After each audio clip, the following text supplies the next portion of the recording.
Welcome back, Sports Tonight on Channels Television. Tell somebody that knows somebody that can tell another person that we are ready for the maiden edition of the Channels Track and Field Classics. Is coming to you courtesy Channels Television. It's another grassroots initiative of the TV station, and we want to discover talents in athletics, boys and girls under the ages of 17 in secondary schools. Date is November the 11th and the 12th. The venue is at Teslim Balogun Stadium. Time 9 a.m. We've been rolling out schools, but tomorrow I'm going to give you an updated list of those schools in Lagos State that we've invited, and they have written to us that yes, we want to be part of this. We have schools that are coming out over 50 schools. Suddenly, they want to be part of it, but it's okay, guys.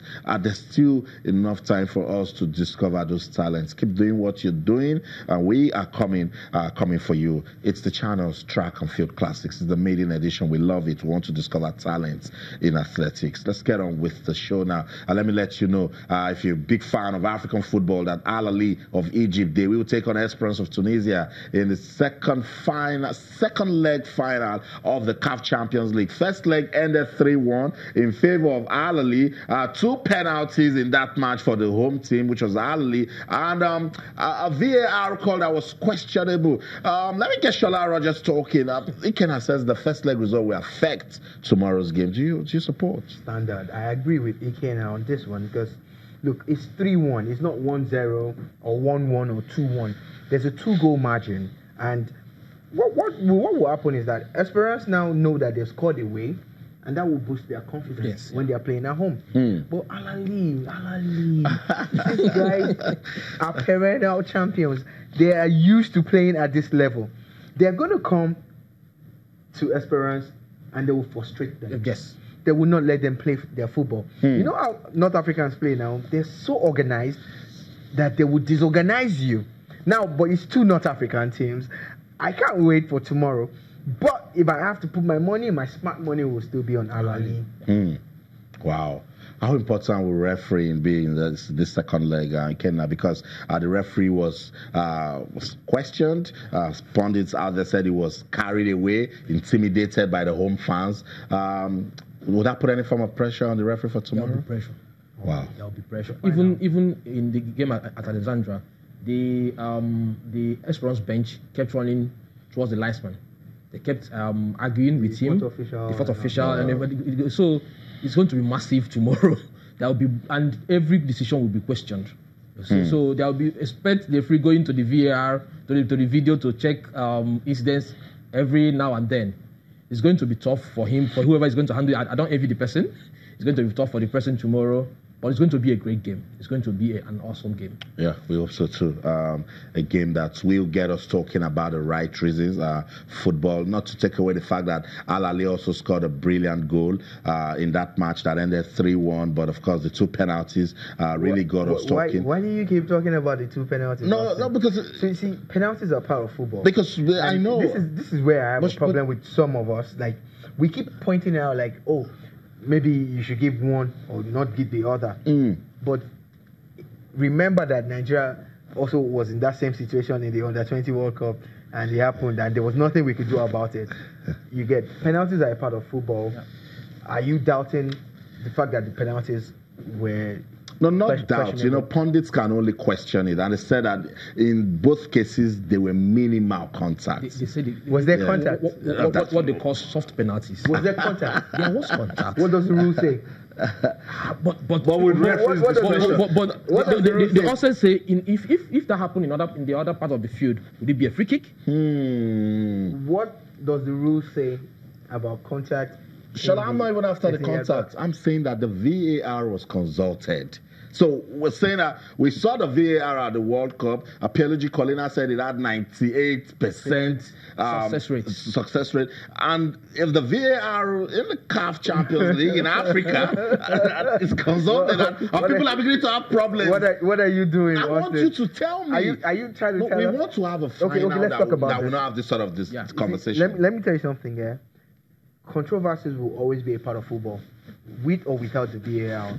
Controversies, but the VAR, like goal line technology, has helped us with so many things. Yeah, we saw a game at the weekend in the Premiership where a ball it was 50% over the line. But But the rule says that all of the ball was cross the line. The line. Yeah. And a couple of years ago at the World Cup, Frank Lampard and a couple of people were in that situation, and everybody felt it was wrong, it was controversial. Now that is gone. So imagine we won't have that controversy anymore. Why? VAR is there, but VAR also has its own hiccups until they perfect it. Yeah. For now, I'm not going to argue with technology. I just believe that we do need VAR, and the 2 penalties. I've seen the highlights of the game. I did not watch the game live. I'm not going to lie about that. But I've seen the highlights, and I feel that the referee was doing his job. We should move on. He had already made the calls before he went to the VAR. Yes. Yeah. And He didn't what go to happened, the VAR. what happened after? No, He was arguing with the VAR. Did he change it? No, guys, quick one. That's a guy who knew I what he was was at doing. this VAR press conference at the World Cup in Russia. Yeah. And Pierluigi Collina said, look, let's not get it twisted. The referee is still in charge. He just wants a second Opinion, look of what he has said, that to confirm what he said. And so he goes back to the VAR to say, okay, I called this, I've seen it, okay. I'm staying with my He can decision. reverse his decision. I do. You know, In refereeing, some rules are written, but the last one is unwritten. It's final. If he has a final decision. Yeah. So hopefully we're going to get a good match in that final. Hopefully it will not be about refereeing. That's what we want, so that we can come back, talk about it, and then use it to. I mean, the teams competitive anytime, any day. When you have Al Ali and Esperance, then you know that's a standard final. Austin is a good advertisement for African football. Yeah. So let's just hope that we don't get to talk about the referee, we don't talk about the VAR, we don't talk about fans, because the Tunisian fans are very, very important. But when you look at the level of security that they are already putting in place for that final, then you see what we are saying that we want for our own football, so that we can get to compete with international standards. Let's go to social media, find out what you guys are talking about. Dari Kuti, thank you so much for talking to us. It says, kudos to Channels Television for organizing this track and field event. Thank you too. We want to discover the next generation of talents for Nigeria. He says, I'm happy that the National Sports Festival will hold next month. Most elite athletes have to wait for 6 years. Again, that's what we should look at. Should the National Sports Festival be for elite athletes? Shouldn't it be an avenue where you can say, well, we discovered this guy here and this person is doing well? Well, there's a lot of talk about the National Sports Festival and the format that it should be. Yeah. But this is what we need. We need more competitions. Thank you. So if you want to create something for elite athletes, please go ahead and do that, because our athletes also need exposure. But what about the grassroots athletes? What about the amateurs who have not been able to compete? Look, let's talk a little bit about about sporting structures. In most climes where they take sports serious, they have training centers just down the road from your house. They have training centers in the schools. Then they have the regionals and the rest of them. And every one of them have competitions where people get to compete, and that's where they get to pick the talent. Why do you think America is always doing well with sports, basketball and athletics and the rest of them? This is what we need. So the National Sports Festival is not even enough. Is it not sad that since Lagos hosted 6 years ago, 2012, nobody else has been able to host? Aside And it's that, supposed to be a biannual competition. Is it not very sad? It's worrisome. Is it not sad that is all we're looking forward to? That is our own local Olympics. Look, elite athletes, amateur athletes, grassroots athletes, we need more competitions. That's the truth of the matter. So the National Sports Festival is just one. We need more. So people are talking about structures. You just mentioned formats. I'm saying policies. Let's put together policies that will make sure that we have these competitions not just come, but we sustain them. Yeah, like he's saying, when I was surprised when they finished the Olympics. Next is the IWAF, the Golden League.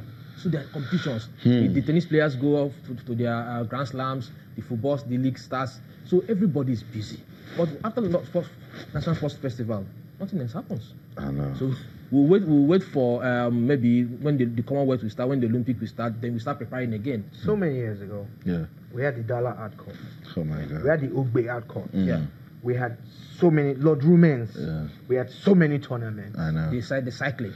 You don't even want to talk about track and field back in the day with athletics. Facilities. Okay, so I grew up in Surulere, and Surulere, Lagos, Nigeria, and I'm very proud to say the only sports city in Nigeria, because we were exposed to sports at a very young age. We don't have that anymore. We need to bring it back. There's talent in this country.